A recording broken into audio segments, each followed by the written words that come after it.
வேதத்தை நம்ம திருப்பிக் கொள்ளலாம். இன்றைக்கு ஆண்டவர் நம்மோடு கூட பேசும்படி எபேசியருக்கு எழுதின நிருபம் புதிய ஏற்பாட்டில் 269வது பக்கத்தை நம்ம திருப்புவோம்.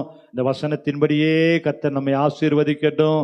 சிறு பிள்ளைகள்லாம் அப்படியே சண்டே கிளாஸ் போற பிள்ளைகள் போயிடுங்க, ஸ்தோத்திரம். மற்றவங்க எல்லாம் நம்ம வேதத்தை திருப்பி வசனத்தை கவனமாய் நம்ம கவனிப்போம். எபேசியர் 6ஆம் அதிகாரம் 10ஆம் வசனம்.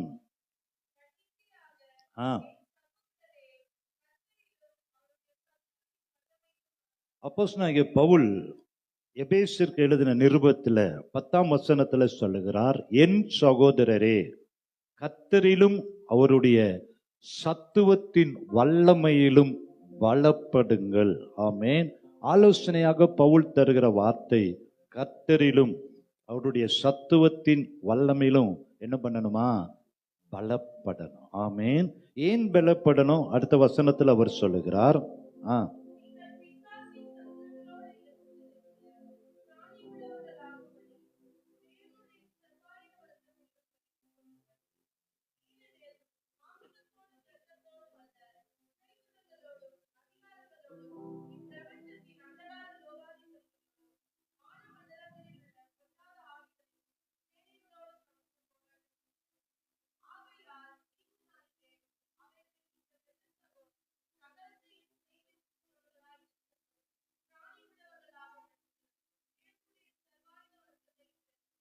ஆமென். இன்றைக்கு நமக்கு தேவை என்ன என்றால், கர்த்தரிலும் அவருடைய சத்துவத்தின் வல்லமையிலும் பலப்படுங்கள், பலப்படுங்கள். ஆமென். அப்போ எதற்காக நமக்கு பலன் தேவை? மாம்சத்தோடும் இரத்தத்தோடும் துரைத்தனங்களோடும் அதிகாரங்களோடும் இன்னும் இப்பிரபஞ்சத்தின் அந்தகார லோகாதிபதிகளோடும் வான மண்டலங்கள் இருக்கிற பொல்லாத ஆவிகளின் சேனைகளோடு நமக்கு என்ன இருக்கு? போராட்டம் உண்டு. பிசாசின் தந்திரங்களை எதிர்த்து நிற்க திராணியுள்ளவர்களாய் காணப்படும்படி தேவனுடைய சர்வாயுத வர்க்கங்களை என்ன பண்ணணும்? தரித்து கொள்ளணும். அப்போ ஒவ்வொரு மனிதனுக்கும் ஒரு ஆசை இருக்கும், நான் என்ன பண்ணணும்? பலத்தின் மேல் பலன் அடையணும். ஆமென். ஒரு பலனை பெற்றுக்கொள்வதற்கு அப்போஸ்தலனாகிய பவுல் தருகிற ஆலோசனை என்னன்னா, கர்த்தரிலும் அவருடைய வல்லமையிலும் சத்துவத்தின் வல்லமையிலும் பலப்பட்டா இந்த உலகத்துல நம்ம எதிர்த்து நிற்கிற எல்லா போராட்டங்கள், அந்தகார வல்லமைகள், சத்துரு கொண்டு வருகிற எல்லா காரியத்திலையும் ஜெயத்தை பெறுவதற்கு நமக்கு என்ன தேவை? பலன் தேவை. அப்படின்னா என்ன அர்த்தம்? உலகத்துல உங்களுக்கு உபத்திரவம், போராட்டம், பிரச்சனை எல்லாம் உண்டு.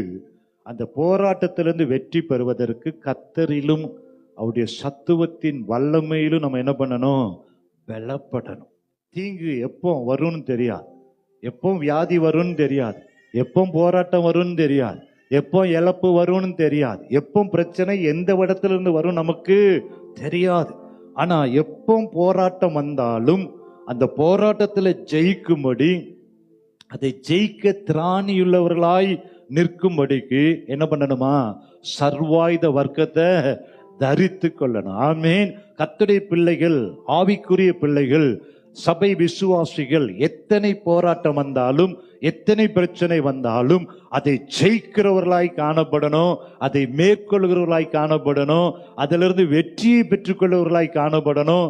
ஆகியவை வேதம் சொல்லுகிறது, பிசாசின் தந்திரங்களோடு, பிசாசு தந்திரமானவன் எந்த வகையில நமக்கு உபத்திரவம் கொடுக்க வந்தாலும் அந்த தந்திரங்களை எல்லாம் எதிர்த்து நிற்கும்படி கர்த்தரிலும் அவருடைய சத்துவத்தின் வல்லமையிலும் பலப்பட்டு கொண்டே இருக்கணும். ஆமென். நேற்றைய அபிஷேகம் அல்ல, ஒவ்வொரு நாளும் வேதம் சொல்லுகிறது பலத்தின் மேல் பலனை பெற்றுக்கொண்டே இருக்கணும். ஆகவேதான் அப்போஸ்தலனாகிய பவுல் சொல்லுகிறார், என்னை பலப்படுத்துகிற கிறிஸ்துவினாலே.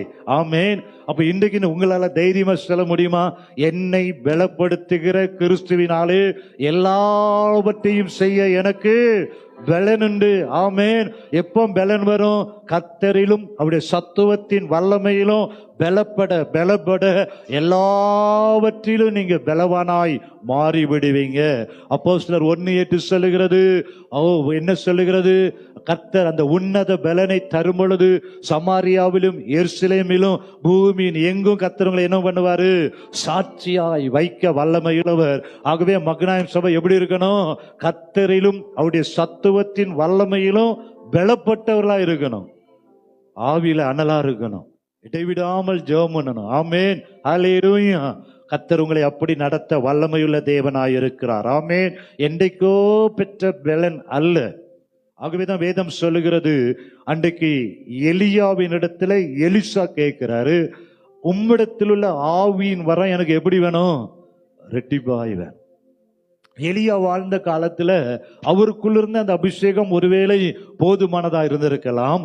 அடுத்த ஜெனரேஷனாக எலிசா கேட்கிறாரு, அன்றைக்கு எலியா மேல இருந்த அபிஷேகம் பத்தாது, எனக்கு எப்படி வேணும்? ரெட்டிபாய் வேணும். ஆமேன். அப்ப கிறிஸ்துவின் அவருடைய சத்துவத்தின் வல்லமையிலும் நம்ம என்ன பண்ணணும்? பலப்பட்டு கொண்டே இருக்கணும். ஆகவேதான் இயேசு கிறிஸ்து சொன்னார், என்னை விசுவாசிக்கிறவன் நான் செய்த கிரியைகளை தானும் செய்வான், இவைகளை காட்டிலும் பெரிய காரியங்களை செய்யணும். இயேசு கிறிஸ்துவின் விருப்பம் என்ன? இவைகளை காட்டிலும் நீங்கள் பெரிய காரியங்களை செய்யணும். ஆமென், ஹல்லேலூயா. ஆகவே தாவீது குறித்து வேதத்தில் வாசித்து பார்த்தோம் என்றால், தாவீது நாளுக்கு நாள் விருத்தி அடைந்தான். சேனைகளின் தேவனாகிய கர்த்தர் அவனோடு கூட இருந்தார். நாளுக்கு நாள் அவன் ஆடு மேய்த்தவனாக ராஜாவாக விருத்தி அடைந்தது மாத்திரமல்ல, முதலாவது அவனுடைய வாழ்க்கையில ஜெயம் என்ன? ஒரு கரடியை அடித்து கொள்ளுகிறார். அடுத்தாப்புல அவருடைய பலன் என்ன? சிங்கத்தை மேற்கொள்ளுகிற வல்லமையை பெற்றுக் கொள்ளுகிறார். ஆமென். கரடியோடு நிக்கல. அடுத்த வல்லமை என்ன? சிங்கத்தை மேற்கொள்ளுகிற வல்லமை. அடுத்த வல்லமை என்ன? சிங்கத்தை மேற்கொள்ளுகிற வல்லமையோடு இல்ல, கோலியாத்தை ஜெயிக்கிற வல்லமைக்குள்ள கடந்து வருகிறார். ஹல்லேலூயா. கோலியாத்தை மேற்கொள்ளுகிற வல்லமையோடு அவன் நின்று விடல, பெலிஸ்தியர் எல்லாவற்றையும் ஜெயிக்கிற வல்லமையை பெற்றுக் கொள்ளுகிறார். ஆமென். ஆகவே எந்த விதத்துல, எந்த ரூபத்துல, எப்படி போராட்டம் வரும் என்று தெரியாது. அது கரடியா இருக்கலாம், அது சிங்கமா இருக்கலாம், கோலியாத்தா இருக்கலாம், பெலிஸ்தியனா இருக்கலாம். எத்தனை பேர் எதிர்த்து வந்தாலும் தாவீது எல்லாவற்றையும் ஜெயிக்க பலனை பெற்றுக் கொண்டார். ஆமென். ஆகவே ஒவ்வொரு நாளும் நம்முடைய மகனாயம் சபையில் இருக்கிற ஒவ்வொருவரும் கர்த்தருடைய சத்துவத்திலும் அவருடைய வல்லமையிலும் பலப்பட்டு விசுவாசிகள் அவருடைய சர்வாயுத வர்க்கத்தை தரித்தவர்களாய் காணப்படும் பொழுது எத்தனை சோதனை வந்தாலும் கர்த்தர் ஜெயத்தை தருவார். ஆமென், ஹல்லேலூயா. உலகம், மாமிசம், பிசாசு இதெல்லாம் ஜெயிப்பதற்கு நமக்கு என்ன தேவை? பலன் தேவை. எபிரேயர் 11:34 வாசித்து பார்த்தோம் என்றால், பழைய ஏற்பாட்டு விசுவாச வீரர்களை குறித்து வேதம் சொல்லுகிறது, அவர்கள் என்ன பண்ணினாங்களாம்? பலவீனத்திலே பலன் கொண்டு யுத்தத்தில வல்லவர்களாய் மாறினார்கள். ஆமென், ஹல்லேலூயா. இன்னைக்கு இங்க இருக்கிற நீங்க எல்லாம் பலவீனத்தில பலன் கொண்டு யுத்தத்துல எப்படி இருக்கணும்? வல்லவர்களாய் இருக்கணும். ஆமென், ஹல்லேலூயா. நம்ம ஒருபோதும் தோற்று போகிற கோழைகளாக இருக்கக்கூடாது. யுத்தத்துல வல்லவர்களாய் இருக்கணும். மத்தேயு 12:23 சொல்லுகிறது, அன்றியும் பலவானை முந்தி கட்டினால் ஒழிய பலவானுடைய வீட்டுக்குள் ஒருவன் புகுந்து அவனை கொள்ளையிடக் கூடுமோ? கட்டினானே ஆகில் அவன் வீட்டை என்ன பண்ணலாமா? கொள்ளையிடலாம். ஆமேன். அப்போ பலவானை கட்டுவதற்கு நமக்கு என்ன தேவை? பலன் தேவை. பலத்தின் மேல் பலன் தேவை, வல்லமின் மேல் வல்லமை தேவை. ஒவ்வொரு நாளும் பலத்தின் மேல் பலன் உண்டாகும் பொழுது எல்லா பலவானையும் நீங்க கட்டி ஜெயமுள்ள வாழ்க்கை வாழ கர்த்தர் கிருபை தருவார். ஆமேன். நீதிமொழிகள் 24:10 சொல்லுகிறது, ஆபத்து காலத்துல நீ சோர்ந்து போவாயானால் உன் பலன் குறுகினது. ஆமேன். ஆபத்து காலத்துல ஒரு நாளும் சோர்ந்து போய் விடவே கூடாது.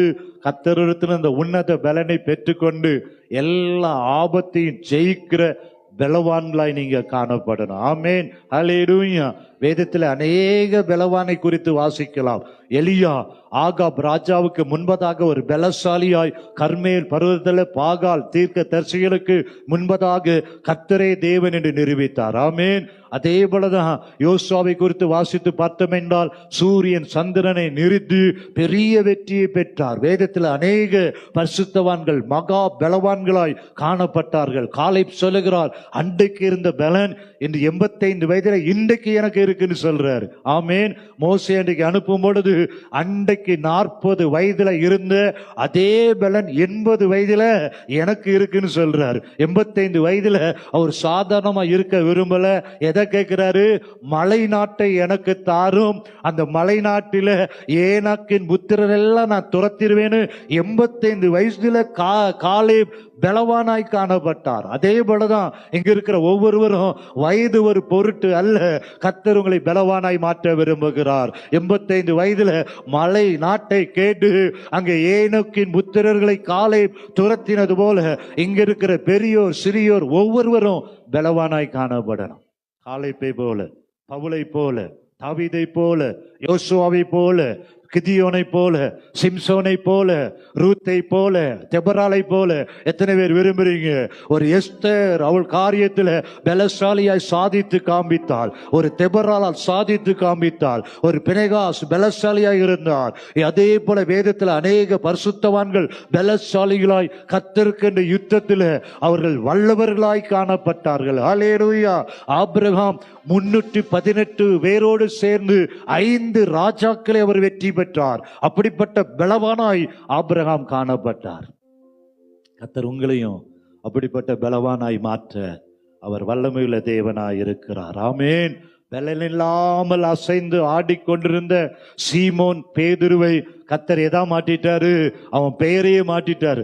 நீ பாறை சீமோன் அல்லப்பா, பேதுரு கற்பாறை என்று யோவான் 1:42 சீமோன் என்கிற பெயரை மாற்றி பேதுரு என்றும் கேபா என்றும் அவனை பெயரை மாற்றினார். பேதுரு ஒரு பலசாலியாய் மாறிவிட்டார். அல்லேலூயா. அதே தேவன் இன்றைக்கு இங்க இருக்கிற உங்கள் ஒவ்வொருவரையும் பலசாலிகளாய் பலவானாய் மாற்ற அவரால் கூடும். எந்த மனுஷனையும் பிரகாசிக்க பண்ண அவர் வல்லமையுள்ள தேவனாய் இருக்கிறார். ஆமேன். அல்லேலூயா. அப்போஸ்தலனாகிய பவுலை போல என்னை பலப்படுத்துகிற கிறிஸ்துவினாலே எல்லாவற்றையும் செய்ய எனக்கு. எத்தனை பேர் விசுவாச அறிக்கை சொல்ல போறீங்க? என்னை பலப்படுத்துகிற கிறிஸ்துவினாலே எல்லாவற்றையும் செய்ய எனக்கு பலன் உண்டு. முதலாவதாக விசுவாசிகளுடைய பலன் இல்ல நம்முடைய பலன் எதுல இருக்கு நம்ம பார்த்தோமே என்றால், மார்க் எழுதின சுவிசேஷம் 16ஆம் அதிகாரம் 17ஆம் வசனத்தை நம்ம திருப்புவோம். மார்க் எழுதின சுவிசேஷம் 16ஆம் அதிகாரம் 17ஆம் வசனத்தை வாசித்து பார்த்தோமே என்றால், மார்க் 16:17 விசுவாசிக்கிறவர்களால் அடையாளங்கள் ஆவன, என் நாமத்தினாலே பிசாசுகளை துரத்துவார்கள், நவமான பாஷைகளை பேசுவார்கள், சர்ப்பங்களை எடுப்பார்கள், சாவுக்கேதுவான யாதொன்றை குடித்தாலும் அது அவர்களை சேதப்படுத்தாது, வியாதியஸ்தர் மேல் கைகளை வைப்பார்கள், அப்பொழுது அவர்கள் சொஸ்தமாவார்கள். ஆமேன்.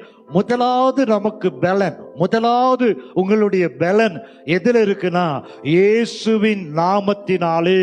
கர்த்தர் வாக்குத்தத்தம் கொடுத்திருக்கிறார், என் நாமத்தினாலே எதை துரத்துவார்கள்? பிசாசுகளை துரத்துவார்கள். அது மாத்திரமல்ல, இயேசுவின் நாமத்தினாலே என்ன நடக்கும்? நவமான பாஷைகளை பேசுவார்கள். இயேசுவின் நாமத்தை சொல்ல சொல்ல சொல்ல, இயேசுவின் நாமத்தை உச்சரிக்க உச்சரிக்க உச்சரிக்க இயேசுவின் நாமம் உங்களுக்கு எதாய் மாறும்?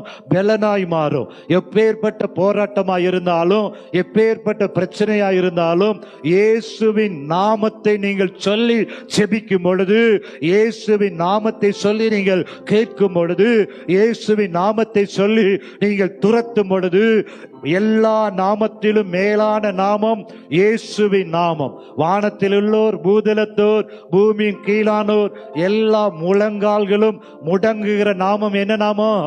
இயேசுவின் நாமம். பிதாவாகிய தேவன் எல்லா நாமத்திற்கும் மேலான நாமமாக இயேசுவின் நாமத்தை உயர்த்தி வைத்திருக்கிறபடியினால், பிலிப்பியர் 2ஆம் அதிகாரம் 10-11 படி ஜெபிக்கணும். எப்படி ஜெபிக்கணும்? பிலிப்பியர் 2ஆம் அதிகாரம் 10 11 எல்லா நாமத்திற்கும் மேலான நாமமாய் இயேசுவின் நாமத்தை நீங்க உயர்த்தினீங்களே, வானத்தில் உள்ளோர், வானத்தில் இருக்கிற அந்தகார வல்லமைகள், வானத்தில் இருக்கிற தேவ தூதர்கள், வானத்தில் இருக்கிற எல்லா காரியங்களும் என்றாலும் சரி, பூதலத்தோர், இந்த பூமியில் இருக்கிற எல்லா மனிதர்களும், பாதாளத்தில் பூமிக்கு கீழாய் இருக்கிற எல்லா அந்தகார வல்லமைகள் எதுவாயிருந்தாலும் இயேசுவின் நாமத்தில் ஆமென்றும் ஆமென் என்று அது கீழ்ப்படியும். ஆமென், அல்லேலூயா. பிலிப்பியர் 2:10-11 படி அப்ப எல்லா நாமத்தின் மேலான நாமாக இயேசு நாமத்தை நீங்க உயர்த்தி வைத்தீங்களே, அந்த நாமத்துல நான் கேட்கிறேன், அந்த நாமத்துல உங்களுடைய அபிஷேகத்தை தருவீராக. இயேசுவின் நாமத்துல நவமான பாஷைகளை தருவீராக. சத்துருவை துரத்துகிற அதிகாரத்தை தருவீராக. இயேசுவின் நாமத்தை சொல்லி சொல்லி நீங்க கேட்கும் பொழுது என் நாமத்துல எதை கேட்டாலும் அதை தருவேன் சொல்லி இருக்கிறார். எத்தனை பேர் விசுவாசிக்கிறீங்க? ஒவ்வொரு அப்ளிகேஷனுக்கு முன்னாடி எதை போடணும்?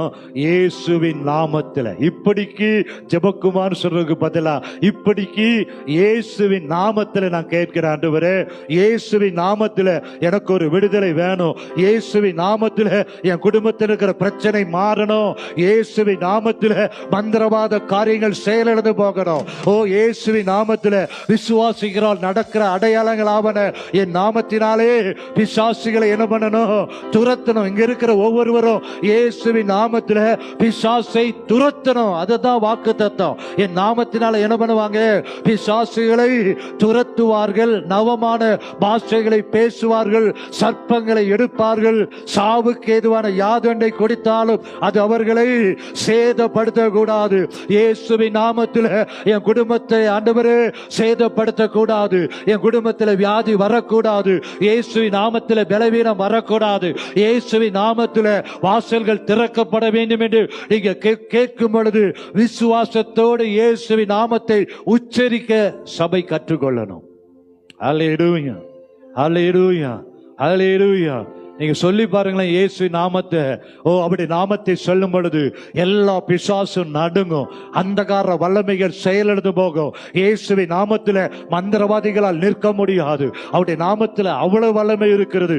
இயேசுவின் நாமத்தில் நீங்க கேட்க கேட்க கர்த்தர் அதிகாரத்தை தருவார். இயேசுவின் நாமத்தை சொல்ல சொல்ல உள்ளான மனிதனை கர்த்தர் பலப்படுத்துவார். இயேசுவின் நாமத்தில் நீங்கள் ஜெபிக்கும் பொழுது சத்துருவின் கோட்டைகள் எல்லாம் தகர்க்கப்படும். ஆமென் சொல்லலாமா? அல்லேலூயா. இனியும் நம்ம பலவீனனாய் காணப்படக்கூடாது. என்னை பலப்படுத்துகிற கிறிஸ்துவினாலே எல்லாவற்றையும் செய்ய கர்த்தர் மகனாயும் சபைக்கு பலனை தரணும். அந்த பலன் எங்கிருந்து வரும்? இயேசுவின் நாமத்தினாலே. ஆசாவுக்கு விரோதமாக 2 மடங்கு எத்தியோப்பியர்கள் யுத்தத்திற்கு அணிவகுத்து வந்த பொழுது ஆசா சொல்லுகிற காரியம் என்ன? 2 நாளாகமும் 14ஆம் அதிகாரம் 11, 12 நம்ம திருப்புவோம் என்றால் 2 நாளாகமும் 14ஆம் அதிகாரம் 11, 12ஆம் வசனத்துல அங்கே ஆசா சொல்லுகிறார். ஆசா தன் தேவனாகிய கர்த்தரை நோக்கி என்ன பண்றாரு? கூப்பிட்டு கர்த்தாவே ஒரு காரியத்தை சொல்லுகிறார். பலன் உள்ளவனுக்காகிலும் பலனற்றவனுக்காகிலும் உதவி செய்கிறது உமக்கு லேசான காரியம். அல்லேலூயா. என் தேவனிடத்தில் பட்சபாதம் இல்லை. பலன் உள்ளவன் என்றால் வசதி படைத்தவன், பணபலம் உள்ளவன் என்று அல்ல. பலன் உள்ளவனுக்காய் என்றாலும் சரி, பலவீனனுக்கு என்றாலும் சரி, உதவி செய்வது அவருக்கு என்ன காரியமா இருக்கு? எளிதான காரியமா இருக்கிறது. அதைத்தான் ஆசா சொல்லுகிறார். மாத்திரமல்ல, உதவி செய்கிறது நமக்கு லேசான காரியம். எங்கள் தேவனாகிய கர்த்தாவே எங்களுக்கு என்ன பண்ணுங்க? துணை நில்லுங்க ஆண்டவரே, உம்மை சார்ந்து உம்முடைய நாமத்தினாலே. ஆமென். 2 மடங்கு வரலாம், ரதங்களோடு வரலாம், பெரிய யுத்த சேனையா வரலாம். ஆசா சொல்லுகிறார், உம்முடைய நாமத்தினாலே உம்மை சார்ந்து நாங்க என்ன பண்றோம்? எதிர்த்து நிற்கிறோம் ஐயா. இந்த கூட்டத்திற்கு எதிராக நாங்க போகிறோம். கர்த்தாவே நீர் எங்கள் தேவன், மனுஷன் உம்மை மேற்கொள்ள விடாதே. இன்றைக்கு உங்களை மேற்கொள்ளுகிற காரியம் என்ன? உங்களுடைய வாழ்க்கையை தடுத்து மேற்கொண்டு நின்று பயமுறுத்துற காரியம் என்ன? இன்றைக்கு இயேசுவின் நாமத்தினாலே அவரை நீங்கள் சார்ந்து நிற்கும் பொழுது எது உங்களை மேற்கொள்ளுகிறதோ அதை கீழ்ப்படுத்துகிற அதிகாரத்தை கர்த்தர் தருவார். விசுவாசிக்கிறீங்களா? நல்ல கரங்களை உயர்த்தி கேளுங்க. ஆண்டவரே ஸ்தோத்திரம், ஸ்தோத்திரம் ஆண்டவரே, நீர் எங்கள் தேவன் ஆண்டவரே, நீர் எங்கள் பட்சத்தில் நிற்கிறவர் ஆண்டவரே, என்னை அழைத்தவர் ஆண்டவரே. ஓ, நான் பயப்படுகிற, என்னை மேற்கொள்ள வேண்டும் என்று பயமுறுத்தி கொண்டிருக்கிற பொல்லாத சத்துருவின் கிரியைகளை நாங்கள் இயேசுவின் நாமத்தில் எதிர்த்து நிற்கிறோம் ஐயா. சபைக்கு விரோதமாய், எழுப்புதலுக்கு விரோதமாய், ஜெபத்திற்கு விரோதமாய் மேற்கொள்ளுகிற பலவீனங்கள், மேற்கொள்ளுகிற நிர்விசாரங்கள், பயமுறுத்துகிற காரியங்களை இயேசுவின் நாமத்தில் உம்மை சார்ந்து நிற்கிறோம். இயேசுவின் நாமத்தில் எங்களுக்கு துணை செய்வீராக, குடும்பங்களுக்கு துணை செய்வீராக. பலவீனங்கள் மாறுவதாக, கலக்கங்கள் மாறுவதாக, சத்துரு கொண்டு வருகிற பிரச்சனைகள் மாறுவதாக. பலனுள்ளவனுக்காகிலும் பலனற்றவனுக்காகிலும் உதவி செய்வது உமக்கு லேசான காரியம். இயேசுவின் நாமத்தில் உம்மை சார்ந்து எதிர்க்கிறோம், பிசாசை துரத்துகிறோம். இயேசுவின் நாமத்தில் நவமான பாஷைகளை தருவீராக, ஆவியில அனலை தருவீராக. ஆராதனை வேளையில வானம் திறக்கப்படுவதாக, ஆராதனையில வித்தியாசம் உண்டாவதாக. ரீமா தாதா ராபா சாதா நாகாபா ஓராதா ராகாமானா தாரோ. இயேசுவின் நாமத்தில் ஆசாவை போல நல்ல கரங்களை உயர்த்தி கேட்போமா? எங்கள் தேவன் எங்களுக்கு துணை செய்வீராக. உம்மை சார்ந்து நிற்கிறோம். குடும்பத்தில் வறுமை, குடும்பத்தில் போராட்டம், குடும்பத்தில் பிரச்சனை, குடும்பத்தில் எதிர் வல்லமை, குடும்பத்தில் இருக்கிற இருள், குடும்பத்தில் இருக்கிற பண பிரச்சனை, குடும்பத்தில் வருகிற தோல்வி, குடும்பத்தில் வருகிற சாப பலனுள்ளவனுக்காகிலும் பலனற்றவனுக்காகிலும் உதவி செய்வது அவனுக்கு லேசான காரியம்.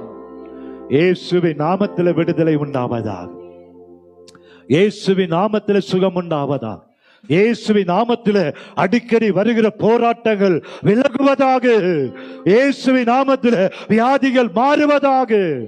சர்ப்பங்களையும் தேள்களையும் மிதிக்கவும் சத்துருவின் சகல வல்லமையும் இயேசுவின் நாமத்தில் மேற்கொள்ளுகிற அதிகாரத்தை தருவீராக. ஜெபிக்கிற ஆண்டவரே, ஆசா ஜெபித்த பொழுது 12ஆம் வசனம் சொல்கிறது, அப்பொழுது கர்த்தர் அந்த எத்தியோப்பியரை ஆசாவுக்கும் யூதாவுக்கும் முன்பாக முறியடித்ததினால் எத்தியோப்பியர் ஓடி போனார்கள். இன்னைக்கு என் அருமையான சகோதரனே, சகோதரியே, உன்னை மேற்கொள்ளும்படி எதிர்த்து நிற்கிற எத்தியோப்பியனை நீ தேடியும் காணாதிருக்க வேண்டும் என்றால் இயேசுவின் நாமத்தில் கேளு, கரங்களை உயர்த்தி கேளு. அப்பா, என்னை மேற்கொள்ளும்படி பயமுறுத்தி கொண்டிருக்கிற எல்லா எதிர் வல்லமைகள், எல்லா அந்தகார வல்லமைகள், என்னை பலவீனம் மேற்கொள்ளுகிறது, சோர்வு மேற்கொள்ளுகிறது, வியாதி மேற்கொள்ளுகிறது, கடன் பிரச்சனை மேற்கொள்ளுகிறது. எந்த காரியம் உன்னை மேற்கொள்ளுகிறதோ அந்த காரியத்தில் கர்த்தர் இன்னைக்கு உனக்கு துணை செய்வார். அந்த எத்தியோப்பியன் இன்னைக்கு ஓடி போகட்டும். உன்னை பயமுறுத்துகிற மேற்கொள்ளுகிற எத்தியோப்பியனை இனி தேடியும் காணாதிருக்கும்படி கர்த்தர் உனக்காக எழுந்தருவாராக. இயேசுவின் நாமத்தில் உன் சரீரத்தில் அடிக்கடி வருகிற பலவீனம் இயேசுவின் நாமத்தில் இன்னைக்கு அது வெளியேறுவதாக. அந்த எத்தியோப்பியன் வெளியேறுவாராக. அந்த எத்தியோப்பியன் இப்பொழுது ஓடுவாராக. கர்த்தருடைய சேனைக்கு முன்பதாக அது முறியடிக்கப்படுவதாக.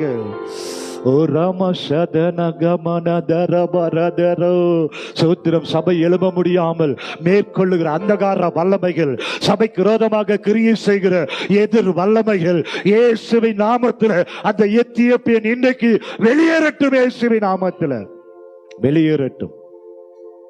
இயேசுவின் நாமத்தில் 1 சாமுவேல் 17:45 கோலியாத் எதிர்த்து நிற்கிறான். சிறு வயதிலிருந்தே யுத்த பயிற்சியில் கோலியாத். ஆனா எந்த பயிற்சியும் இல்லாத தாவீது ஒரு ரகசியத்தை அறிந்து வைத்திருந்தார். இஸ்ரவேலின் ராணுவங்களின் தேவனாகிய கர்த்தருடைய நாமத்தில் உன்னை நான் எதிர்ப்பேன்.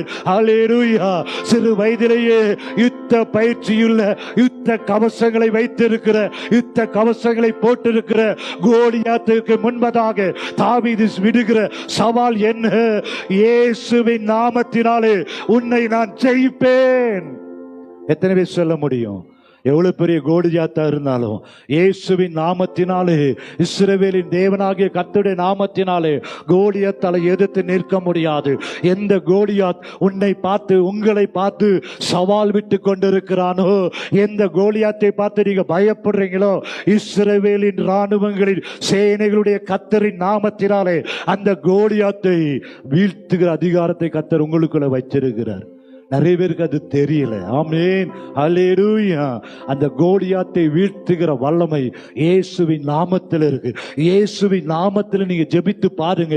இன்னைக்கு நான் உங்களை பட்சமாய் கேட்கிறேன். இயேசுவின் நாமத்தை சொல்லி சொல்லி, இயேசு கிறிஸ்து, இயேசு கிறிஸ்து, இயேசு கிறிஸ்து, எல்லா நாமத்திலும் மேலான இயேசு கிறிஸ்து, மேலான நாமம் இயேசுவின் நாமம். அந்த இயேசு நாமத்தில் எதிர்க்கிறேன் என்று நீங்க ஜெபம் பண்ணி பாருங்க. இயேசு நாமத்தில் கட்டி பாருங்க. இயேசு நாமத்தில் நீங்க துரத்தி பாருங்க. நீங்க கண்கிற பார்வோனை இனி காண்பதில்லை, எகிப்தியனை காண்பதில்லை. எத்தனை நாட்களுக்கு நான் குந்தி குந்தி நடப்பது ஆண்டவரே, இன்றைக்கு ஒரு விடுதலை வேணும். கேட்க ஆயத்தமா இருக்கிறீங்களா? இனிமேலும் நான் குந்தி குந்தி நடக்க கூடாது. இனிமேலும் நான் ஆண்டவரே சோர்ந்து சோர்ந்து நடக்க கூடாது. இன்றைக்கு குமாரன் விடுதலையாக்கினால் மெய்யாகவே விடுதலை உண்டு. 3 காரியத்தில் விடுதலை உண்டு. முதலாவதாக, குமாரன் விடுதலையாக்கினால் மெய்யாகவே விடுதலை உண்டு என்று வசனம் சொல்கிறது. முதலாவதாக, இயேசுவின் நாமத்தில் குமாரன் விடுதலையாக்கினால் விடுதலை ஆவீர்கள். தூக்கத்தின் ஆவி, சோர்வின் ஆவி, இச்சையின் ஆவி, பலவீனத்தின் ஆவி, ஒரு மனதை கெடுக்கிற ஆவி, குழப்பத்தின் ஆவி, எல்லா ஆவிகளும் இன்றைக்கு குமாரன் விடுதலையாக்கினால் மெய்யாகவே விடுதலை உண்டு. கரங்களை உயர்த்தி கேட்போமா? இன்றைக்கு எனக்கு ஒரு விடுதலை வேணும். அந்த எழுப்புதல் என்னிடத்திலிருந்து ஆரம்பிக்கட்டும். இயேசுவின் நாமத்தில் சிறையிருப்பிலிருந்து விடுதலை, நுகத்திலிருந்து விடுதலை, கட்டுகளிலிருந்து விடுதலை, போராட்டத்திலிருந்து விடுதலை, வறுமையிலிருந்து விடுதலை, தரித்திர ஒரு விடுதலை, ஜெபிக்க முடியாமல் இருக்கிற ஒரு சோர்விலிருந்து விடுதலை, ஒரு டிப்ரெஷனிலிருந்து கர்த்தர் உன்னை விடுவிக்கிறார். டிப்ரெஷனிலிருந்து கர்த்தர் விடுவிக்கிறார். இயேசுவின் நாமத்தில் தாழ்வு மனப்பான்மைகள் விலகுவதாக. ஸ்தோத்திரம். பலவீனனும் தன்னை பலவான் என்று சொல்வானாக. குட்ட குட்ட குனிய கூடாது. ஆமென். குட்ட குட்ட குனிஞ்சிட்டே இருந்தா கூட்டிட்டே இருப்பான். ஆமென். நீங்க எப்படி எழுமணும்? பலவீனனும் தன்னை பலவான், என்னை பலப்படுத்துகிற ஒருத்தர் இருக்கிறாரு, என் பட்சத்தில் ஒருத்தர் இருக்கிறாரு, அவரை சார்ந்து நான் எதிர்க்கிறேன்னு சொல்லு. இயேசுவின் நாமத்தில் நீங்க ஜெபிக்கும் பொழுது கர்த்தர் எத்தியோப்பியனை ஓட செய்வார். கோலியாத்தை உங்கள் கால்களுக்கு கீழாக விழவைக்க அவர் வல்லமையுள்ளவராயிருக்கிறார். இனியும் ஆண்டவரே நான் குந்தி நடக்க கூடாது, இனியும் நான் போராட்டத்தில் இருக்கக்கூடாது, இனியும் வறுமையில இருக்கக்கூடாது, இன்னும் கர்த்தருக்காக எழும்பாம இருக்கக்கூடாது, இன்னும் நவமான பாஷைகளை பேசாம இருக்கக்கூடாது, இன்னும் நான் ஆவியில அனல் இல்லாமல் இருக்கக்கூடாது. இயேசுவின் நாமத்தில் நவமான பாஷைகளை பேசணும், விசுவாசத்தோடு செயல்படணும் என்று நீங்கள் கேட்கும் பொழுது கர்த்தர் ஒரு பெரிய காரியங்களை செய்ய அவர் வல்லமையுள்ள தேவனாயிருக்கிறார். ஆமென். முதலாவது நம்முடைய பலன் எங்க இருக்கிறது? இயேசுவின் நாமத்தில் இருக்கு. ஆமென். இயேசு நாமத்தை நீங்க சொல்லி சொல்லி ஜெபம் பண்ணி பாருங்களேன். நிச்சயமா நீங்க அப்படி ஜெபம் பண்ணிட்டு அடுத்த வாரம் நீங்க சொல்லுங்க, உங்களுடைய உள்ளான மனிதனை கர்த்தர் பலப்படுத்தி இருப்பார். எதையும் சந்திக்கிறீங்க, ஆயத்தமா இருப்பீங்க. சிங்கம் வந்தாலும் சிங்கத்தின் மேல நான் நடப்பேன்னு சொல்லுவீங்க. சர்ப்பங்களின் தேள்களையும் மிதிப்பேன் நீங்க சொல்லுவீங்க. இயேசுவின் நாமத்தில் நீங்க ஜெபம் பண்ணி பாருங்க. அடுத்த வாரத்துல இங்கே வரும் பொழுது உங்களுடைய வாழ்க்கையில ஒரு பெரிய வித்தியாசத்தை கர்த்தர் தருவார். உள்ளான மனிதன்ல கர்த்தர் ஒரு பெரிய அக்கினியை கர்த்தர் தருவார். என அனுபவத்தில் இயேசுவின் நாமத்தில் நான் ஜெபித்து எத்தனையோ பிரச்சனைகளுக்கு கர்த்தர் எனக்கு ஒரு விடுதலை கொடுத்த தேவன் உங்களுக்கு தராமல் இருப்பாரா? அல்லேலூயா. சத்துரு நடுங்குகிற ஒரே நாமம் இயேசுவின் நாமம். அந்த இயேசுவின் நாமத்தில் நீங்க ஜெபம் பண்ணுங்க. இரண்டாவதாக, நமக்கு எது பலன், எது நமக்கு சர்வாயுத வர்க்கம், எது நமக்கு பாதுகாப்பு என்றால் வெளிப்படுத்தல் 7ஆம் அதிகாரம் 14ஆம் வசனத்தை நம்ம திருப்புவோம். வெளிப்படுத்தல் 7ஆம் அதிகாரம் 14ஆம் வசனம் சொல்லுகிறது. வாசிக்கலாமா? அதற்கு நான், ஆண்டவரே தெரியும்.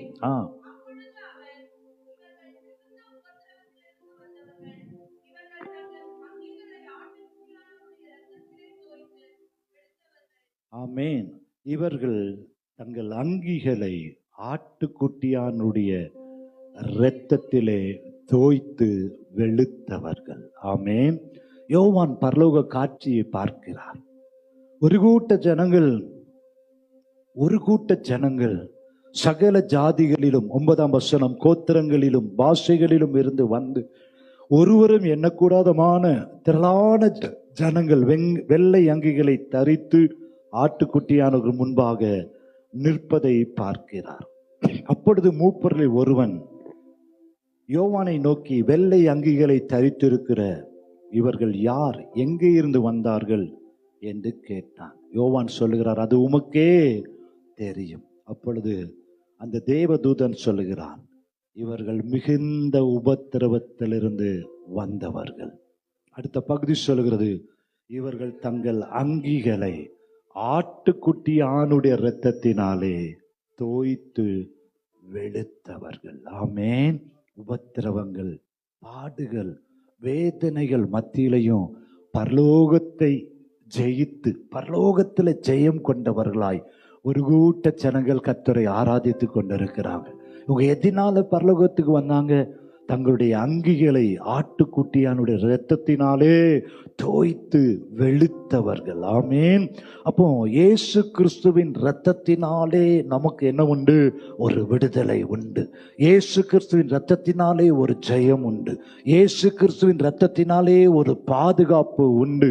வெளிப்படுத்தல் 12ஆம் அதிகாரம் 11ஆம் வசனம் இப்படியாக சொல்லுகிறது. வெளிப்படுத்தல் 12ஆம் அதிகாரம் 11ஆம் வசனம், மரணம் நேரிடுகிறதா இருந்தாலும் அதற்கு தப்பும்படி தங்கள் ஜீவனையும் பாராமல் ஆட்டுக்குட்டியின் இரத்தத்தினாலும் தங்கள் சாட்சியின் வசனத்தினாலும் அவனை ஜெயித்தார்கள். ஹல்லேலூயா.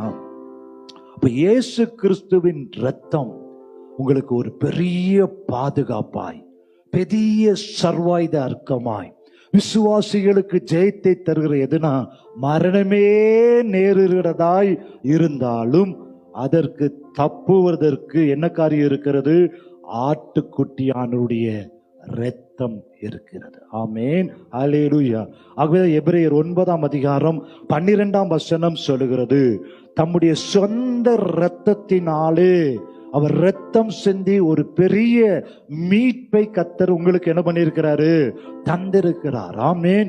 முதலாவது இயேசுவின் நாமத்தில் ஒரு பெரிய பாதுகாப்பு உண்டு, ஒரு பலன் உண்டு. இரண்டாவதாக இயேசு கிறிஸ்துவின் இரத்தத்தினாலே நமக்கு ஒரு பெரிய பாதுகாப்பு, ஜெயம் உண்டு. ஆமென். யாரெல்லாம் இயேசு கிறிஸ்து எனக்காக இரத்தம் சிந்தி இருக்கிறார், எனக்காக விலைக்கரியம் செலுத்திருக்கிறார், அவருடைய இரத்தத்தை சிந்தி என்னை மீட்டு எடுத்திருக்கிறார், நான் இயேசுவின் இரத்த கோட்டைக்குள்ள என்னையும் என் குடும்பத்தையும் ஒப்பு கொடுத்திருக்கிறேன் என்று இயேசு கிறிஸ்துவின் இரத்த கோட்டைக்குள்ள இருக்கிற உங்களை எதுவும் உங்களை என்ன பண்ண முடியாது? சேதப்படுத்தவே முடியாது. விசுவாசிக்கிறீங்களா?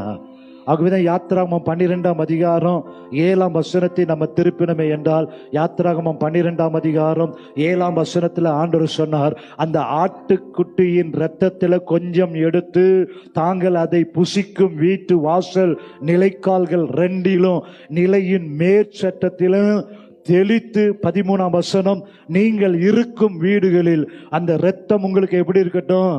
அடையாளமாய் இருக்கட்டும். அந்த இரத்தத்தை நான் கண்டு உங்களை கடந்து போவேன். எகிப்து தேசத்தை அழிக்கும் போது அழிக்கும் வாதை உங்களுக்குள்ளே வராதிருக்கும். ஆமென். ஹல்லேலூயா.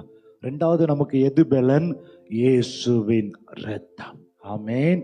ஒவ்வொரு பிரச்சனை வருதா, போராட்டம் வருதா, ஒரு டம்ளர்ல தண்ணி எடுத்து முழங்கால் படியிட்டு கல்வாரியை நோக்கி பார்த்து அவருடைய காயங்களை எல்லாம் தியானித்து, ஆண்டவரே உம்முடைய பாதத்திலிருந்து வழிகிற ரத்தம் இதுல விழட்டும், உம்முடைய கரங்களிலிருந்து வழிகிற ரத்தம் இதுல விழட்டும் ஐயா, உம்முடைய விழாவில ஈட்டியால குத்தும் பொழுது பீரிட்டு வழிந்த ரத்தம் இதுல விழட்டும், உம்முடைய தலையில முள்முடி சூடப்படும் பொழுது அந்த ரத்தம் இதுல விழுந்துரட்டும்னு சொல்லி நீங்க அந்த தண்ணியை கல்வாரிக்கு நேராக உயர்த்தி அதை இயேசு ரத்தமாய் நீங்க மாட்டி ஜெபம் பண்ணி உங்கள் வீடு முழுவதையும் நீங்க சுற்றி தெளிக்கும் பொழுது எந்த வாதையும் உங்கள் கூடாரத்தை அணுகாது, எந்த சங்கார தூதனாலும் உங்க வீட்டுக்குள்ள பிரவேசிக்க முடியவே முடியாது. ஹல்லேலூயா. இயேசுவின் ரத்தம் நமக்கு எதாய் மாறுகிறது? பலனாய், பாதுகாப்பாய், மீட்பை கொண்டு வருகிறதாய், பாவத்திலிருந்து, சாபத்திலிருந்து, வியாதியிலிருந்து விடுவிக்கிற ஒரே மருந்து என்னது? இயேசு கிறிஸ்துவின் ரத்தம். இயேசு கிறிஸ்துவின் ரத்தத்தை நீங்கள் சொல்ல சொல்ல சொல்ல எல்லா சத்துருவின் கோட்டைகள் தகர்க்கப்படும். இயேசு ரத்தத்தை நீங்க அக்கினியாய் தெளிக்கும் பொழுது எல்லா இருளும் விலகும். எல்லா சாபத்தையும் கர்த்தர் மாற்ற அவர் வல்லமையுள்ள தேவனாய் இருக்கிறார். ஹல்லேலூயா. ஆகவேதான் அன்றைக்கு நம்ம ஆதியாகமம் 6ஆம் அதிகாரம் 14ஆம் வசனத்துல நோவாவை பார்த்து கர்த்தர் ஒரு காரியத்தை சொன்னார். கொப்பேர் மரத்தால ஒரு பேழையை நீ உனக்கு உண்டு பண்ணி அந்த பேழையில உள்ளும் புறமும் என்ன பூசணும்? கீழ் பூசு என்று சொன்னார். அந்த கீழ் என்பது இயேசுவின் இரத்தத்திற்கு அடையாளமாய் இருக்கிறது. உள்ளும் புறமும் இயேசுவின் இரத்தத்தால கழுவப்பட்டு இயேசுவின் இரத்தத்துக்குள்ள நீங்கள் இருக்கும் பொழுது பெருவெள்ளம், பெருமலை, பெருங்காற்று எது வந்தாலும் அது உங்களை என்ன பண்ணாது? சேதப்படுத்தவே முடியாது. விசுவாசிக்கிறீங்களா? அல்லேலூயா. நோவாவையும் அவன் குடும்பத்தையும் பாதுகாத்தது என்னது? உள்ளும் புறம்பும் அவன் கீழ் பூசினபடினால் கர்த்தர் நோவாவையும் அவன் குடும்பத்தையும் கர்த்தர் பாதுகாத்தார். மாத்திரமல்ல, ராகாப் என்கிற அந்த மகள் வேவுகாரர் 2 பேரையும் பாதுகாத்த பொழுது அவளையும் அவள் குடும்பத்தையும் பாதுகாப்பதற்கு அங்கே வேவுகாரர்கள் சொன்ன காரியம் என்ன? சிவப்பு நூலை உங்க வீட்டில் என்ன பண்ணணும்? கட்டி வைக்கும் பொழுது அவருடைய குடும்பத்தை கர்த்தர் பாதுகாத்தார். 2வதாக உங்களுடைய வாழ்க்கையில இயேசு கிறிஸ்துவின் இரத்தம் பலனாய், பாதுகாப்பாய் மாறுகிறது. ஆகவே யோவான் எழுதின சுவிசேஷம் 6ஆம் அதிகாரம் 55, 56ஆம் வசனத்தை நம்ம திருப்புவோம் என்றால், யோவான் எழுதின சுவிசேஷம் 6ஆம் அதிகாரம் 55, 56ஆம் வசனத்துல 54 வாசிக்கலாம்.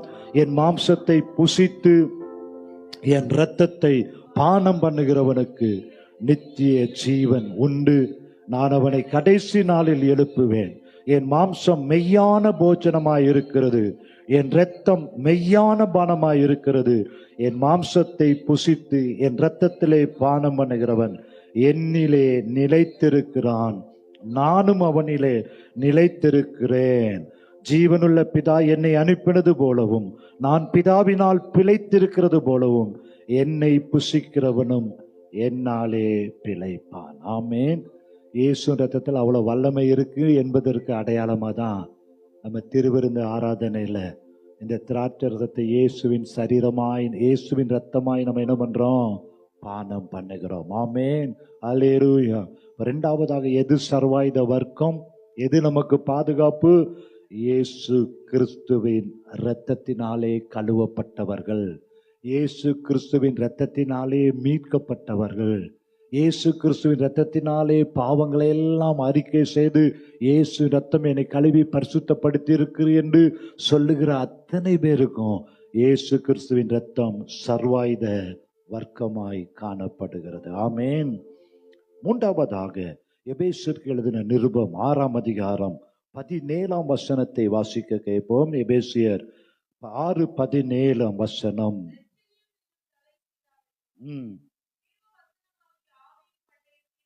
தேவனுடைய வசனமாகிய ஆவியின் பட்டயம்.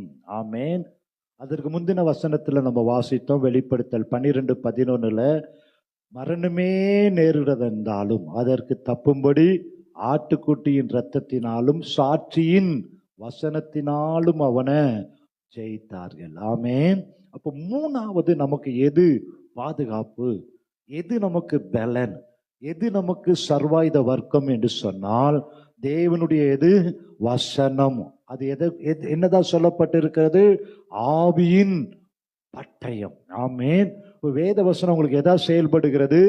பட்டயமா செயல்படுகிறது, ஆவிக்குரிய பட்டயம். அப்ப இந்த வேத வசனத்தை சொல்ல சொல்ல சொல்ல அது பட்டயமாய் செயல்பட்டு அது ஜெயத்தை கொண்டு வரும். மத்தேயு 4:4 இயேசு கிறிஸ்து சொன்னார், மனுஷன் அப்பத்தினால் மாத்திரம் அல்ல தேவனுடைய வாயிலிருந்து புறப்படுகிற ஒவ்வொரு வார்த்தையினாலும் பிழைப்பான். வேத வசனம் ஆவியாயும் இருக்கு, ஜீவனாயும் இருக்கிறது. இந்த வேத வசனத்தை கேட்க கேட்க கேட்க கேட்க, சொல்ல சொல்ல, வேத வசனத்தை தியானிக்க தியானிக்க, அது உங்களுக்கு எதாய் மாறும்? பலனாய் மாறும், பாதுகாப்பாய் மாறும், ஆவியின் பட்டயமாய் மாறும். ஆகவேதான் சங்கீதம் 107 அதிகாரம் 20 இப்படியாக சொல்லுகிறது. 107 வாசிக்கலாம். அவர் தமது வசனத்தை அனுப்பி அவர்களை குணமாக்கி அழிவுக்கு தப்புகிறார். கர்த்தர் எதை அனுப்புறாராம்? வசனத்தை அனுப்பி அவர்களை குணமாக்கி அழிவுக்கு கர்த்தர் தப்பு வைக்கிறார். வசனம் குணப்படுத்தும். வசனம் அழிவிலிருந்து உங்களை என்ன பண்ணும்? பாதுகாக்கும். சங்கீதக்காரனாகிய தாவீது 119 சங்கீதம் 119:42 கடைசியா சொல்லுகிறார், உம்முடைய வசனத்தை நம்பி இருக்கிறேன். எதை நம்பி இருக்கிறாரு? அவருடைய பணத்தை அல்ல, பதவி அல்ல, வசனத்தை நம்பி இருக்கிறார்.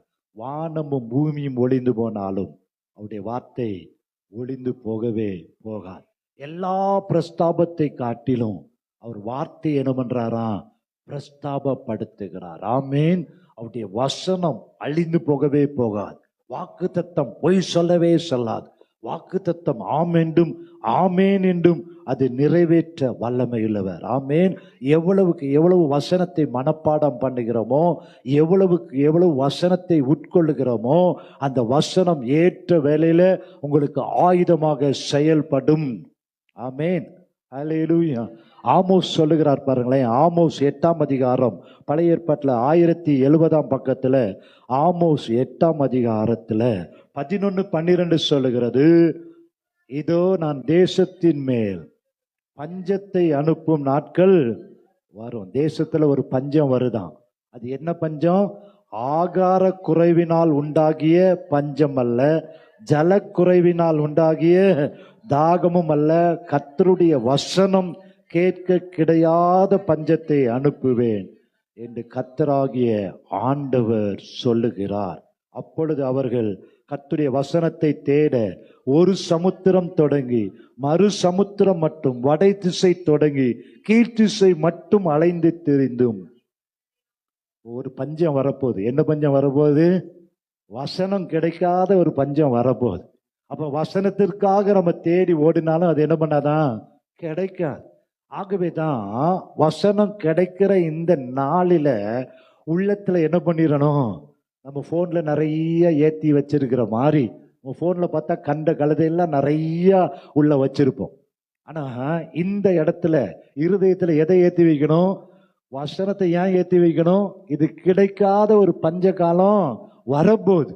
அந்த நேரத்துல இந்த வசனம் நமக்குள்ள இருந்து அப்படியே பேச பேச அந்த வசனம் உங்களுக்கு பாதுகாப்பாய் மாறும். அல்லேலூயா.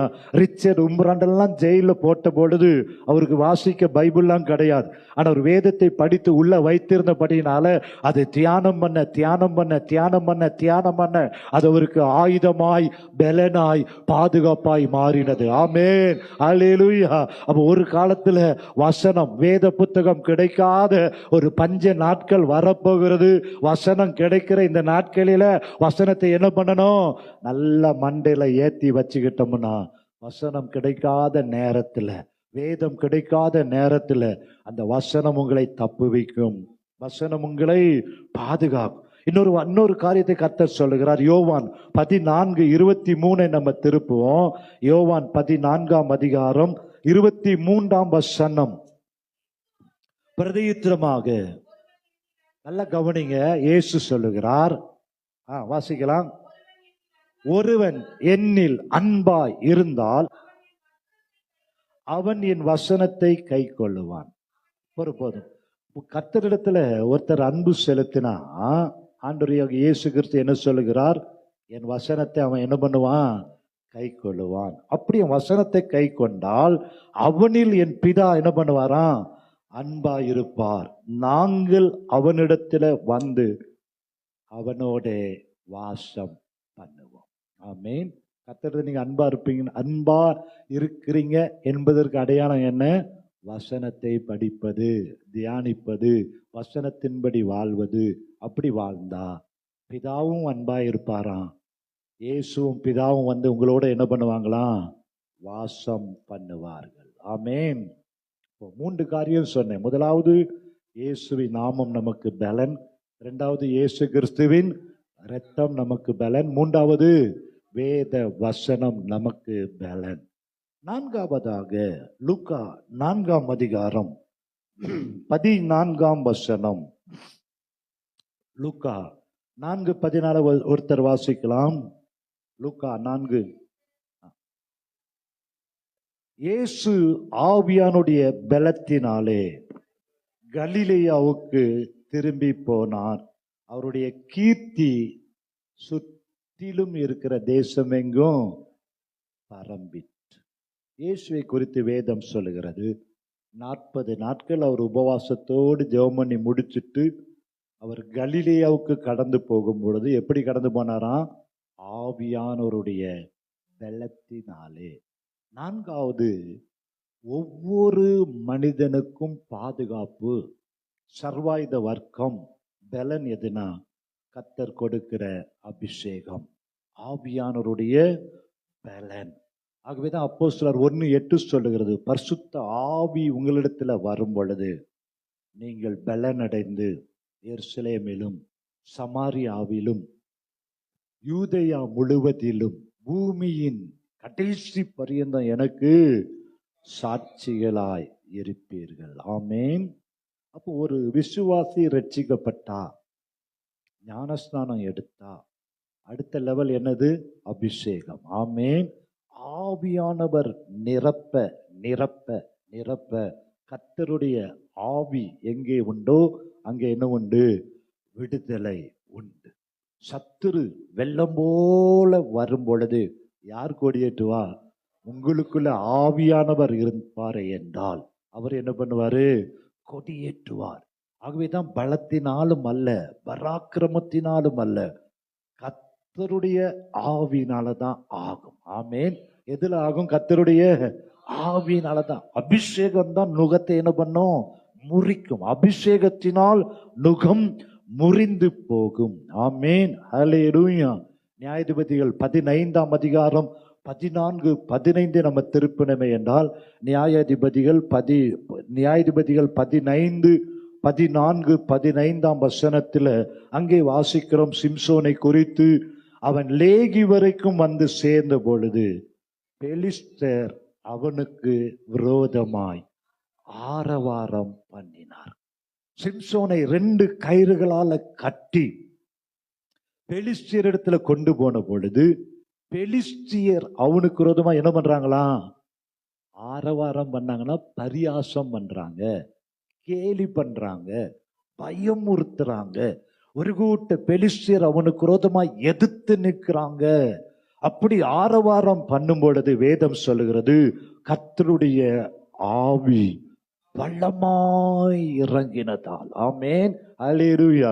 இன்றைக்கு உங்களுக்கு விரோதமாய் பெலிஸ்தியர், பல சத்துரு, போராட்டம், பிரச்சனை, தாங்க முடியலப்பா, ஒன்னு போனா இன்னொன்னு வருது என்று தாங்க முடியல என்று சோர்ந்து போய் அந்த பிரச்சனை மத்தியில நீங்க இருப்பீர்களே என்றால், கர்த்தருடைய ஆவியானவர் உங்களுக்குள்ள இருப்பாரே என்றால், கர்த்தருடைய அபிஷேகம் உங்கள் மேல இருக்குமே என்றால், ஆவியானவர் பலமாய் உங்கள் மேல் இறங்கினபடினால அவன் முயங்களில் கட்டியிருந்த கயிறுகள் நெருப்புப்பட்ட நூல் போலாகி அவன் கட்டுகள் அவன் கைகளை விட்டு அருந்து போயிற்று. உடனே அவன் ஒரு கழுதையின் பச்சை தாடை எலும்பை கண்டு அதை தன் கையை நீட்டி எடுத்து அதனால் 1000 பேரை. எத்தனை பேர் அபிஷேகம் பெற்றிருக்கிறீங்க? எத்தனை பேருக்குள்ள ஆவியானவர் இருக்கிறாரு நீங்க நம்புறீங்க? ஆவியானவர் உங்களோடு இருந்தா சத்துரு வெள்ளம் போல வரும் பொழுது ஆவியானவர் கொடியேற்றுவார். எத்தனை பெலிஸ்தியன் ஆரவாரம் பண்ணினாலும் உங்களுக்கு விரோதமாய் எதிர்த்து நிற்கவே முடியாது.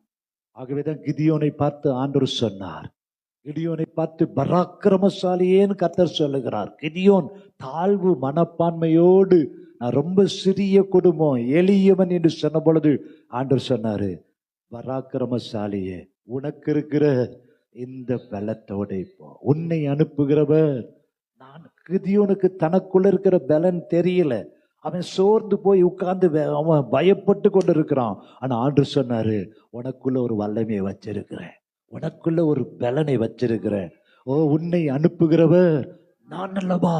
உனக்கு இருக்கிற இந்த பலத்தோட போ, நீ மீதியானீரை முறியடிப்பாய். அபிஷேகம் இறங்கி வரும்பொழுது, அன்றைக்கு கிதியோன் மேல ஆவியானவர் இறங்கி வரும்பொழுது, அன்றைக்கு கிதியோன் போய் யுத்தம் பண்ணல, துதித்து ஆராதிக்கும் பொழுது கர்த்தர் ஒரு பெரிய வெற்றியை கொடுத்தார். அபிஷேகம் உங்களுக்குள்ள இருக்கும் என்றால், நீங்க துதிக்கும் பொழுது, நீங்க ஆராதிக்கும் பொழுது, அந்நிய பாஷைகளை பேசும் பொழுது எதிரிகள் வெட்டுண்டு விளைவார். ஆவியானவர் உங்களுக்காக யுத்தம் பண்ணுவார். வாக்கு கடங்கா பெருமூச்சோடு ஆவியானவர் உங்களோடு இணைந்து அவர் விண்ணப்பம் பண்ணும் பொழுது, கர்த்தரே ஆவியானவர் எங்கே உண்டோ அங்கே விடுதலை உண்டு.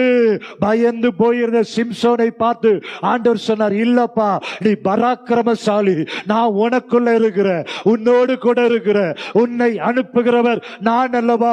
உனக்குள்ள ஒரு பலனை வைத்திருக்கிறேன். அதுதான் ஆவியானவர் என்கிற பலன், ஆவியானவர் என்கிற வல்லமை. சிம்சோனோடு கிதியோனோடு ஆவியானவர் இறங்கி வந்த பொழுது கர்த்தருக்காக பெரிய காரியங்களை செய்தார். அல்லேலூயா, அல்லேலூயா. இந்த 1 சாமுவேலை வாசித்து பார்த்தோம் என்றால் 10ஆம் அதிகாரம் 6ஆம் வசனத்துல, 1 சாமுவேல் 10ஆம் அதிகாரம் 6ஆம் வசனத்தை நம்ம திருப்புவோம். 1 சாமுவேல் 10:6 வேதம் சொல்லுகிறது, இன்றைக்கு தீர்க்க தரிசனமாய் கர்த்தர் இந்த வார்த்தையை தருகிறார். 1 சாமுவேல் 10:6, அப்பொழுது கர்த்தருடைய ஆவியானவர் உன்மேல் இறங்குவார், நீ அவர்களோட கூட தீர்க்க தரிசனம் உரைத்து வேறு மனுஷனாவாய்.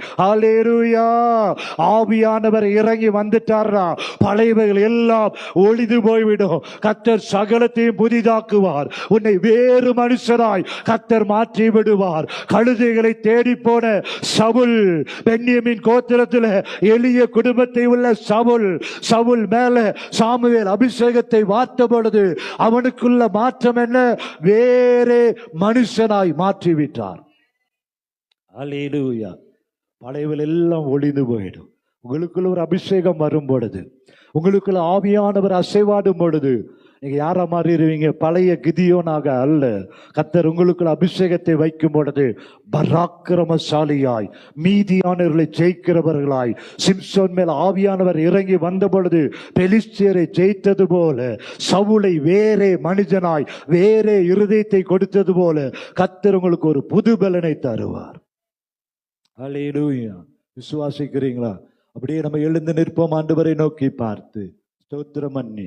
இன்றைக்கு ஆண்டவர் உங்களுக்கு கொடுக்கிற சர்வாயுத வர்க்கங்கள், அந்த ஆயுதங்களை பெற்றுக்கொண்டு இயேசுவின் நாமத்தினாலே ஸ்தோத்திரம் ஸ்தோத்திரம் ஸ்தோத்திரம் ஸ்தோத்திரம். நல்ல வாய்களை திறந்து அப்பா என்று அவரை ஸ்தோத்திரம் பண்ணி, உமக்கு நன்றி ஆண்டவரே, என் சகோதரரே பலப்படுங்கள் என்று சொன்ன தேவன், கர்த்தரிலும் அவருடைய சத்துவத்தின் வல்லமையிலும் நம்ம பலப்படும் பொழுது, வான மண்டலத்தில் பொல்லாத ஆவியலின் சேனைகள் எல்லா எதிர் வல்லமைகளை ஜெயிக்கிற அதிகாரத்தை கர்த்தர் கொடுக்கிறார். ஸ்தோத்திரம் ஸ்தோத்திரம் ஸ்தோத்திரம். பலன் தேவை. உலகம் மாம்சம் பிசாசை ஜெயிக்க பலன் தேவை. கர்த்தரை ஆராதிக்க பலன் தேவை. வேதத்தை படிக்க பலன் தேவை. சத்துருவை மேற்கொள்ள பலன் தேவை. இந்த உலகத்தில் வெற்றியோடு வாழ்வதற்கு பலன் தேவை. அந்த பலன் எப்படி தேவை? பலவானை முந்தி கட்டணும். கட்டினால்தான் கொள்ளையிட முடியும். ஸ்தோத்திரம். ஆபத்து காலத்துல சோர்ந்து போய் விடக்கூடாது. இயேசுவின் நாமத்தில் பலவீனனும் தன்னை பலவான் என்று சொல்வானாக என்ற வார்த்தையின்படி கர்த்தர் உங்களை பலப்படுத்த வல்லமையுள்ளவராயிருக்கிறார். உங்களை ஸ்திரப்படுத்த வல்லமையுள்ளவராயிருக்கிறார். இயேசுவின் நாமத்தில் பலனுண்டு. இயேசுவின் நாமத்தில் பலனுண்டு. இயேசுவின் இரத்தத்தில் விடுதலை உண்டு. இயேசுவின் வசனத்தில் பட்டயமாய் நீங்கள் பயன்படுத்தும் பொழுது எல்லா தடைகளை கர்த்தர் மாற்றுகிறார். ஆவியானவருடைய அபிஷேகத்தில் வல்லமை உண்டு. ஆவியானுடைய பலத்தினாலே நீங்கள் நீங்கள் கடந்து செல்லும் பொழுது கர்த்தர் ஜெயத்தை தருவார். இன்னைக்கு ஒரு புது அபிஷேகத்தை கர்த்தர் உங்களுக்குள்ள வைக்கட்டும். புது வல்லமையை கர்த்தர் தரணும். நல்ல வாய்களை திறந்து ஆண்டவரை ஸ்தோத்திரம் பண்ணுங்க. ஆண்டவரே, என்னை பலவானாய் மாற்றுவீராக. ஓ ஸ்தோத்திரம். விசுவாசிக்கிறவர்களால் நடக்கும் அடையாளங்கள் ஆவன. என் நாமத்தினாலே பிசாசுகளை துரத்துவார்கள், நவமான பாஷைகளை பேசுவார்கள், சர்ப்பங்களை எடுப்பார்கள், சாவுக்கு ஏதுவான யாதொன்றை கொடுத்தாலும் அது அவர்களை சேதப்படுத்தாது. வியாதிஸ்தர் மேல் கரங்களை வைப்பார்கள், அப்பொழுது சொஸ்தம் ஆவார்கள் என்று வேதம் சொல்லுகிறதல்லவா. இயேசுவின் நாமத்தில் கேளுங்க. அப்பா, இன்றைக்கு இயேசு நாமத்தில் எனக்கு ஒரு அற்புதம் நடக்கட்டும். இயேசுவின் நாமத்தில் ஒரு சுகம் உண்டாகட்டும். இயேசுவின் நாமத்தில் விடுதலை உண்டாகட்டும். இயேசுவின் நாமத்தில் ஆவியானவர் அசைவாடட்டும். மகிமை இறங்கி வரட்டும். ராபா டாதாரோ. மகிமை மகிமை மகிமை. சோத்திரம். இயேசுவின் ரத்தத்தில் விடுதலை உண்டு. இயேசுவின் ரத்தத்தில் சகல பாவங்களை நீக்கி அது உங்களை சுத்திகரிக்கும் அல்லவா. இயேசுவின் ரத்தம் சகல பாவங்களை நீக்கி உங்களை சுத்திகரிக்கும் அல்லவா. சோத்திரம் சோத்திரம் சோத்திரம் சோத்திரம் ஐயா. வேத வசனமாகிய ஆவியின் பட்டயத்தை எடுத்துக்கொள்ளுங்க. மரணமே வந்தாலும் இயேசுவின் நாமத்தில் வேத வசனமாகிய ஆவியின் பட்டயம் உங்களுக்கு ஜெயத்தை தரும். இயேசுவின் ரத்தம் உங்களுக்கு ஜெயத்தை தரும். சோத்திரம். ஆவியானவர் எங்கே உண்டு அங்கே விடுதலை உண்டு. சோத்திரம் சோத்திரம். கிருபை கிருபை கிருபை கிருபை கிருபை. இயேசுவின் நாமத்தினாலே கர்த்தர் உங்களை பலப்படுத்த அவர் வல்லமையுள்ள தேவனாய் இருக்கிறார். சோத்திரம் சோத்திரம்.